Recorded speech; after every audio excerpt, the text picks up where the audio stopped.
तुमचे आबा बिले कालाच म्हणतात. कुचका तुम्ही लावलं आहे आता. असंच काल्या कुचक्यासाठी आपल्या चॅनलला सबस्क्राईब करा. नमस्कार मंडळी, नवीन ब्लॉगमध्ये मी सर्वांचे स्वागत करतो. आता वाजले सकाळी 7. आपण करतो आहे ब्रश. बाहेरचं व्ह्यू बघून का किती मस्त आहे. हे गावची सुंदर सकाळ आहे. इथं कोणी ढोरांचे शेण काढत आहे, कोणी दळण येत आहे. शाळा पण भरली, तुम्ही बघू शकता. विद्यार्थी शाळेत जात आहेत. कोणी ढोरांचं शेणपाणी करत आहे, कोणी चारापाणी करत आहे, कोणी मंदिरात चाललं. अशी दिनचर्या हे गावातली असते. आणि आज बद्दलचं वातावरण आहे थोडं, बघू शकता. वातावरण एकदम मंद आहे, बिलकुल हवा तर अजिबात नाही आहे. एकदम क्लिअर वातावरण आजचं आहे. चला मग आपण फास्टमध्ये आपले कामं आवरून घेऊ आणि बघूया आजचा दिवस कसा जाते. तर पूर्ण व्हिडिओ होईपर्यंत तुम्ही सोबत राहा अशी आशा करतो. चला मग. तर आता आपण चहा वगैरे घेतलेला आहे आणि तुम्हाला मी झाडं दाखवतो. या झाडाचं आता उखरी झाली. या झाडाची बघू शकता कशा प्रकारे याची उखरी झाली. उखरी केली की काय होते, याच्यातला खोळकिळा व्हायरस नाहीसा होते व झाडं टवटवीत दिसतात. पूर्ण हे फुलांचे झाडं आहेत, फळांचे झाडं नाही आहेत.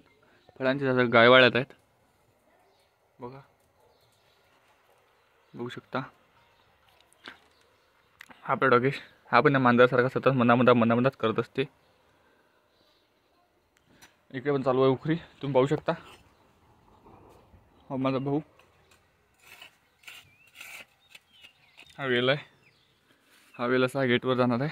तार बांधलेला तशी पूर्णपणे गेटवर जाईन हा असा.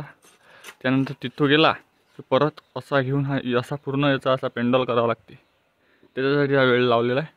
त्याला आता पाहू शकता फुलं वगैरे पण चांगले आले. तो जास्ती दिवसाचा नाही आहे, तो जास्तीत जास्त 7-8 महिन्याचा आहे. हा बघू शकता. हा इथं आंबा लावला आहे. हा थोडाफार मोठा झाला की हा घेऊन जाऊ पण शेतात. बाकी सगळी या साईडनं सगळे गुलाब लागलेले आहेत. हा बघू शकता. हा वेल आहे फुलांचा.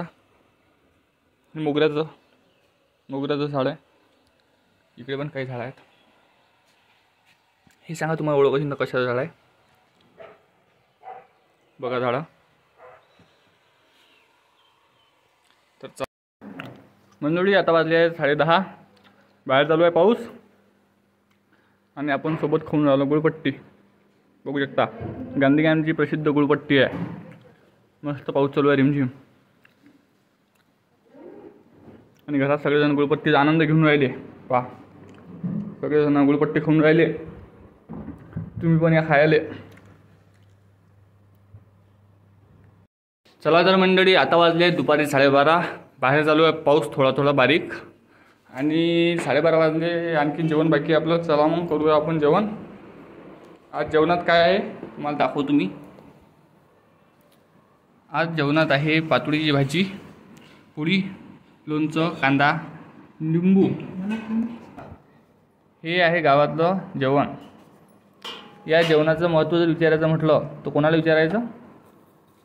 मेसवाल्यांना. जे पूर्व शहरात राहून मेसवर जेवतात त्यांना या जेवणाचं महत्त्व विचारा तुम्ही काय आहे. तर खरोखर घरच्या जेवणाचं महत्त्व खूप असते आणि जो बाहेरगावी राहते त्यालाच त्याचं महत्त्व समजते. ते शब्दात सांगता येत नाही. मंडळी आपण दिलं जेवण हे आता आटपून राहिलं. बस हा आयटम तुम्हाला सगळ्यांना माहीत असलाच पाहिजे, कारण की तुमचे आबा, माले आबा, आपल्या आबाचा हा आवडीचा आयटम होता. काय होता? काला. याला आमच्या गावात काला म्हणतात. तुम्ही काय म्हणता? कुचका बिचका काही चालत नाही इकडे. आम्ही राहतो खेड्यागावात. एक छोटंसं गाव आहे आमचं. तिकडे कुचका काही नसतात म्हणत. इकडे नंतर आमच्या इकडे काला. तुमचे आबाशी आबाली जेरून पा काय म्हणतात तर तुमचे आबा बिले कालाच म्हणतात. कुचका तुम्ही लावलं आहे आता. असंच काल्या कुचक्यासाठी आपल्या चॅनलला सबस्क्राईब करा.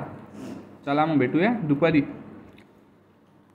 वाजले आहेत 4:30 आणि चहा घेतल्याशिवाय आपल्याला काही सुचत नाही. आपण सर्वात आधी चहा घेऊन घेऊ आणि जाऊ शेताकडे. शेताकडून चक्कर मारून येऊ. चला मग.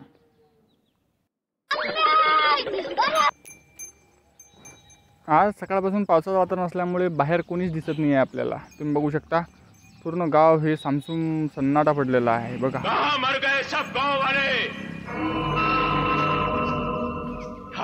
आहेत लोक आहेत, घरातच आहेत, पण पावसाळ्यानं लोक बाहेर नाही आहेत, आपापल्या घरात व्यस्त आहेत. काय करतील, बाहेर कामधंदा नाही आहे, काहीच नाही आहे, शेतातले कामं पूर्णपणे बंद आहेत आणि समोरचं शेत आपलंच आहे.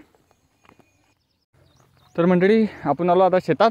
तुम्ही पाहू शकता आपण त्या दिवशी जो फवारा मारला, ऊसात पण तोच मारला आणि रोडनं तोच मारला. बघू शकता गवत पूर्णपणे जळलं, पाहून घ्या पूर्ण पिवळं पडलं गवत. आपण आलो तो सोयाबीनच्या वावरात चक्कर मारायला. तर थोडीफार आपण पाहणी करू सोयाबीनची, ऊसाची, आणि जाऊ घरी. म्हणजे आजचं वातावरण असं आहे, तुम्ही पाहू शकता पूर्ण हे पावसाचं वातावरण आहे. रिमझिम पाऊस चालू आहे, एकदम बारीक. तो कॅमेऱ्यातून आपल्याला दिसू शकत नाही, एवढा बारीक आहे. पाऊस कमी आहे म्हणून आपण या रस्त्याने येऊ शकलो, नाही तर हे पायाची चप्पल आहे हे आपल्याला रोडवरच काढून ठेवावं लागते व चप्पल तिथं ठेवून आपल्याला पैदल इकडे यावं लागते. पण पाऊस हा थोडाफार कमी होता, म्हणजे 3-4 दिवस झाले पाऊस कमी होता. आज सकाळपासूनच लागला तो, म्हणून चप्पल आता आली. पण असाच जर कंटिन्यू 2 दिवस राहिला तर चप्पल येत नाही इकडे, शक्यच नाही आहे.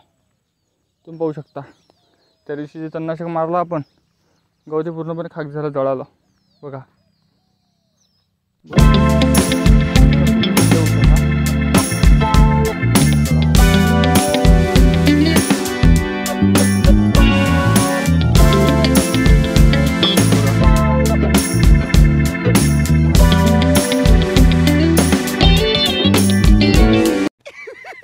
पैसा ही पैसा होगा.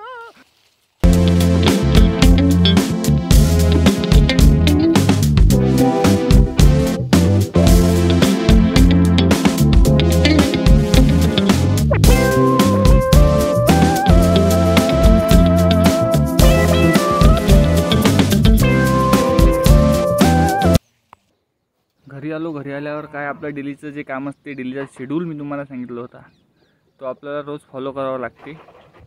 आपल्याशिवाय चारापाणी कोणीच करत नाही. जर मी बाहेर गावलो असलो तर घरची मंडळी चारापाणी करून ओके राहते, पण आपल्याला एकच काम असल्यामुळे मीच ते वेळेवर करत असतो. पूर्णपणे मी चारा वगैरे पाणी करून घेतलं. मी तुम्हाला आपल्या गायीची ओळख करून देतो. हे सगळ्यात मोठी गाय वृंदा, खूपच गरीब गाय म्हटली. खायचं अजिबात टेन्शन नाही, काही बी खाते, ओला चारा, हिरवा चारा, काहीच वांधा नाही खायचा. हे आहे तिची वासरी, हे खूपच चटकेला, उष्ट पाणीसुद्धा पित नाही. हिचं नाव घेऊ काही नाही आहे, इले चटकेल असं म्हणतात सगळेजण. तसे पाहिले तर आपल्याजवळ सगळे जनावर हे गरीब आहेत, काहीच वांधा नाही कोणाचा. हे लाईनी गाय, हिचं नाव आहे मंदा, हे पण खूपच गरीब आहे. पण ही लंपीपासून ही खूपच खराब झाली आहे, हे दुरुस्तच होत नाही आहे, खूप बारीक झाली. पण खूप गरीब गाय आहे दोन्ही पण. लंपी आजाराने जे पूर्ण दोन्ही डोळे पण गेले होते, पण आता कवर झाले आहेत. हिचं नाव तुम्हाला सांगायचं राहिलं, हे आपली मनकर्णा. हिचं नाव आहे मनकर्णा, पण हिला सगळेजण लाडानं मनी असे म्हणतात. भारी काम. लेकिन 1 सेकंड, लेकिन ये साला कर क्या रहा है यहाँ पे? हे चटकेला आहे, हिचं डोक्याला हात लावली खूपच जीवार येते, खूप चटकेला आहे, खूपच गरम. मंडळी आता वाजले आहे संध्याकाळचे 6:30 आणि संध्याकाळचा व्ह्यू आपण पाहू शकता किती चांगला आहे. बद्दलचं आणि पावसाचं वातावरण बनलेलं आहे. पूर्ण वातावरण हे कुन्न आहे, बघू शकता. शेतात दूर लोक आता कोणीच दिसत नाही, पूर्णपणे पावसाचं वातावरण बनलेलं आहे. शेतात कोणीच नाही आहे सध्या. तर चला मग आजचा ब्लॉग आपण इथंच थांबवू. आणि ब्लॉग आवडला असेल तर नक्की सबस्क्राईब करा, फॉलो करा, लाईक करा, तुमच्या भावाला सपोर्ट करा आणि भेटूया उद्याच्या ब्लॉगमध्ये. धन्यवाद.